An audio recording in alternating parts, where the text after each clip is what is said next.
Brakat Yahweh, Brakat Yahushai, Brakat Yahweh, Brakat Yahushai, Brakat Yahweh, Brakat Yahweh, Ba'ashem Yahushai, Ba'ashem, Chakodash.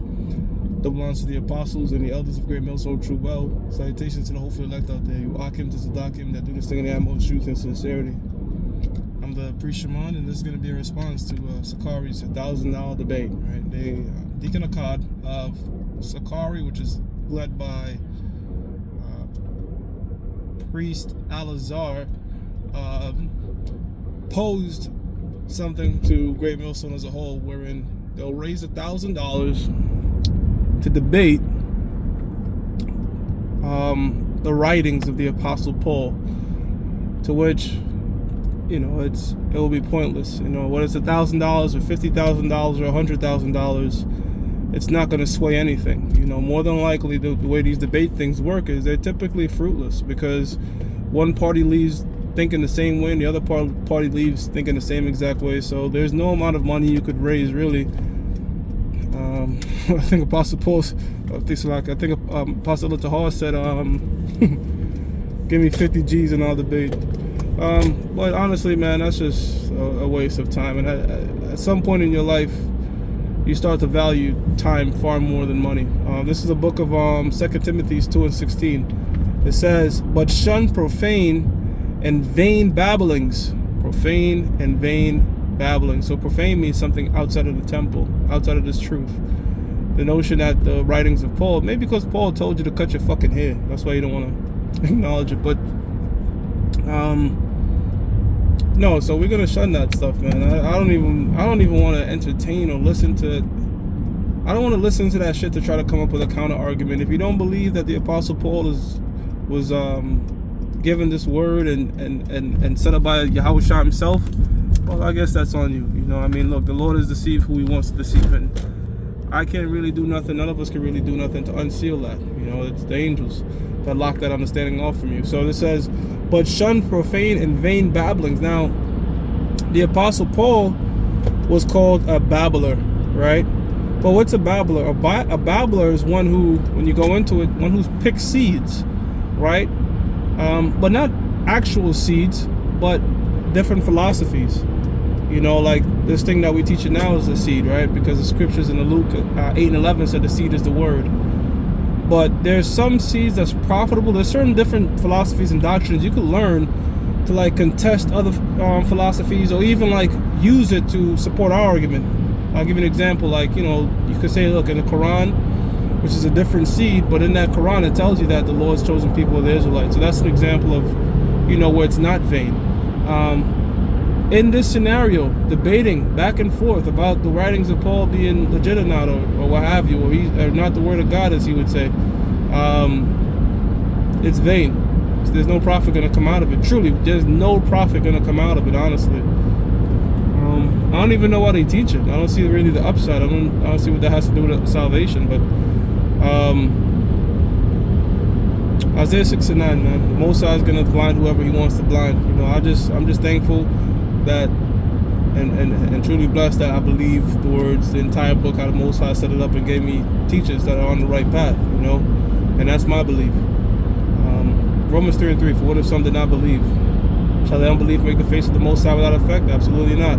It says, but shun profane and vain babblings, for they will increase unto more ungodliness. So it's, when you do things and you debate and stuff, and or not even debate, you try to build with a brother and help him grow in this knowledge, it's for edification. It's supposed to build them up. Us going back and forth, and this $1,000, what does this sound like? Rap battles? I'm battling you for 1,000, some URL TV shit now, man.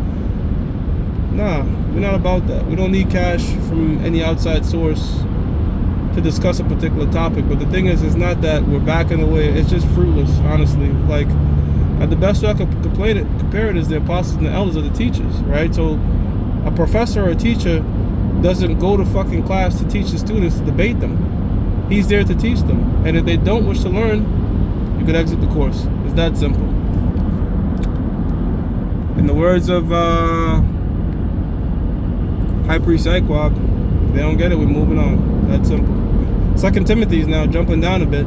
2:23 says, but foolish and unlearned questions avoid. That's a foolish question. Is Paul part of the? Should that be a part of the New Testament? The Book of Hebrews, is that valid? It's foolish questions. It's foolish and unlearned questions. Avoid, knowing that they do gender strifes. Right. So we don't even want to put that in the minds of the sincere. You know. I don't really get. I'm gonna be completely honest. I haven't really listened to them go in detail onto what scriptures they've put together to come to this conclusion, because it really doesn't concern me. I don't want to spend 1 hour, 2 hours of my life that I will never get back. You know, they say time wasted is time lost forever. To sit and listen to that shit, honestly, because you know what? In my time in this truth, I'm going to say something to you brothers that are new. Al-Azhar is one of many. You're going to see that happen a lot. You're going to see guys that are once under the apostles, like Al-Azhar was, break off and come up with some new doctrine that they believe is profound. And in time, they eventually fade away in obscurity. That's what I've seen. And I think this scenario is no different than what's happened in the past. So, while the apostles and elders, they just keep teaching the word of the Lord and bringing more fruit in. So, this is the book of Titus chapter 3 verse 9. It says, but avoid foolish questions. It's saying the same exact thing, right? And genealogies and contentions and striving about the law, for they are unprofitable and vain. So there's certain things, you know, we discuss and we build upon, and there's just certain things that it's just better left alone. It's like you don't even really want to debate shit with people, you know, because trust me, a lot of times, more often than not, I'll say it's gonna just lead to strife, contentions. You know, like you know, in the world, you know, when you come in the truth, you start telling people about the truth behind Thanksgiving, the truth behind Christmas. Man, give it a decade, you're not gonna do that shit no more. You're just gonna say, yo, it's better to just say Merry Christmas. It's better to just say fucking Happy Birthday. You know what I mean? We know what we believe, we know the truth, but it's just to save yourself the strife, the contention, and the bullshit, because you're not gonna persuade these people 9 out of 10 times. You know? So Deacon Akkad and Al-Azhar and whoever them guys is, cool, do your thing, man. If that's what y'all believe, cool. Stay over there. We're good over here. With the spirit and power of Yahweh Bashim Yahweh Shah, man. And this is one thing I'll say too, to brothers that are new. Don't watch every camp. That's a very common mistake. Watching every camp when you just come in, and you're gonna find out that all that's gonna lead to is confusion, because different camps teach different things. And the book of Amos 3:3 tells us we can't walk unless we be agreed. And 1 Corinthians 1:10, you know, Apostle Paul writes, let's be of one mind. Because Yahweh Shah, the Heavenly Father and His Son is of one mind. We all have to be of one mind, you know. And when I say one mind, I don't mean we all have to like the same shirt and pants and pizza and burgers and same appetite or what have you. When I say one mind, I mean one mind in the scriptures, right? I mean that when it comes to these scriptures, we both have the same understanding. And that's universal throughout GMS, whether it's New York, LA, or even the United Kingdom, Jamaica, Trinidad. Any part of the world you go and there's someone that's a part of Great Millstone, the doctrine is pure, it's the same. The moment we start, you know, saying, you know, well, this breakdown mean that, and that breakdown mean that, and that no. At that point, if somebody is deviating from what he's been taught, cut him off. Cut him off, man. That's the parable given about part of your member, if your eye offend you, cut it out. There you go. If there's somebody in the body that's sickly in doctrine, spiritually, get rid of it. Get rid of that cancer ASAP. And that's why the Spirit eventually got rid of Al-Azhar, right? Because he's no longer with us, because eventually, look, he was going to teach some wacky tacky shit. First Timothy's 4:7. But refuse profane and all wise fables, and exercise thyself rather unto godliness. And he's no different than the guy in Mississippi, right? A war.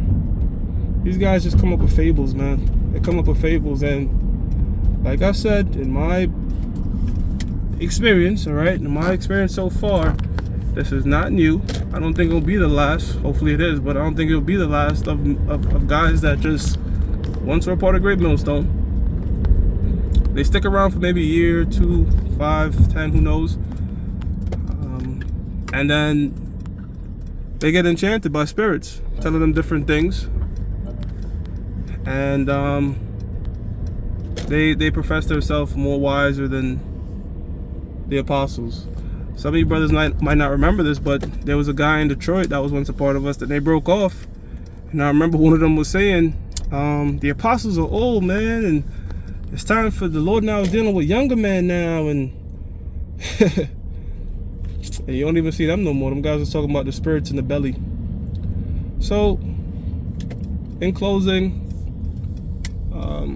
there's no amount of money you could really put to get us to debate and do all that extra stuff, because it's vain and it's folly, you know, and it's not gonna lead to anything profitable. So to you brothers that are with us, just stick the course, you know, stick the course. Prophecies are moving. It's only a matter of time before the Lord delivers us, Lord willing, out of this captivity. So with that, I'm gonna give all praises to Yahweh, Ba'ashim Yahweh Shah, Ba'ashim Rakak Wadash.